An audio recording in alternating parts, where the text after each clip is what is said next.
அனைவருக்கும் வணக்கம். வாழ்க வையகம், வாழ்க வளமுடன். எல்லா புகழும் குலதெய்வத்திற்கே சரணம். அதாவது போன வீடியோவில்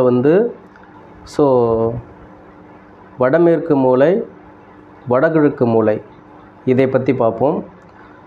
இப்போ இந்த வீடியோவில் தென்கிழக்கு, தென்மேற்கு இதை பற்றி பார்ப்போம். அதாவது ஒரு வீட்டில் பணம் இந்த பணம் குறித்து சில தவறுகளை நாம் செய்து கொண்டு வருகின்றோம். பொதுவாக நாம் வேலைக்கு போகின்றோம், பணம் நிறையா வருகின்றது. ஆனால் அந்த பணம் எங்கே போகின்றது, ஏன் விரைவு செலவுக்கு போகின்றது, கணவன் மனைவி ஒற்றுமையாக இல்லாமல் இருப்பதற்கு காரணம் என்ன, ஆளுக்கால் அதிகாரம் கொள்வது காரணம் என்ன, ஒரு வீட்டில் பெண் ஆதிக்கம் அதிகமாக இருப்பது காரணம் என்ன, இதற்கு எல்லாமே நம்மளுடைய வீட்டில் தவறு இருக்கின்றது. அதாவது தவறு எப்படி என்றால், ஒரு வீட்டின் மேற்கு தெற்கு இந்த சந்திக்கக்கூடிய மூலை, அதாவது தென்மேற்கு மூலை, இந்த மூலை பாதிக்கப்பட்டிருந்தால், குபேர மூலை என்று சொல்லக்கூடிய இந்த மூலை பாதிக்கப்பட்டிருந்தால் இந்த தவறுகள் நடக்கும். நிச்சயமாக பண கஷ்டம் ஏற்படும், கணவன் மனைவி ஒற்றுமை இல்லாமல் இருக்கும், இதுபோன்று சங்கடங்கள் இருக்கும். இந்த தென்மேற்கு மூலையை நீங்கள் நிச்சயமாக சரி செய்ய வேண்டும். அதுக்கு அடுத்தபடியாக, அதாவது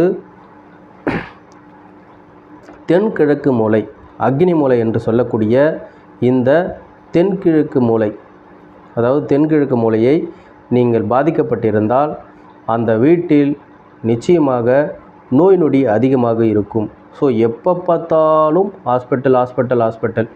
ஹாஸ்பிட்டலுக்கே போயிட்டுருக்கிறதுக்கு காரணம் இந்த அக்னி மூலை பாதிக்கப்பட்டிருப்பதனால்தான்.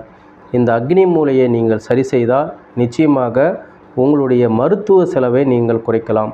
தேவையில்லாமல் சண்டை சச்சரவு, மருத்துவ செலவு, ஆரோக்கியம் இது போன்ற அமைப்பில் உங்களுக்கு அடிக்கடி பிரச்சனை ஏற்படுகின்றது என்றால் உங்கள் வீட்டில் அக்னி மூலை பாதிக்கப்பட்டிருக்கிறது என்பதை நீங்கள் நிச்சயமாக கவனிக்க வேண்டும்.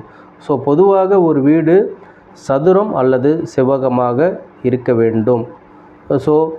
கிழக்கில் வடக்கில் ஜன்னல் இருக்க வேண்டும்.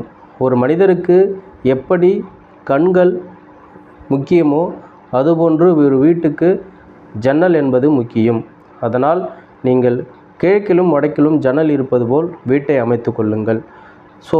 ஒரு வீட்டில் எந்த திசையில் உச்சவாசல் வைக்கலாம் என்பதை அடுத்த வீடியோவில் பார்ப்போம். நன்றி.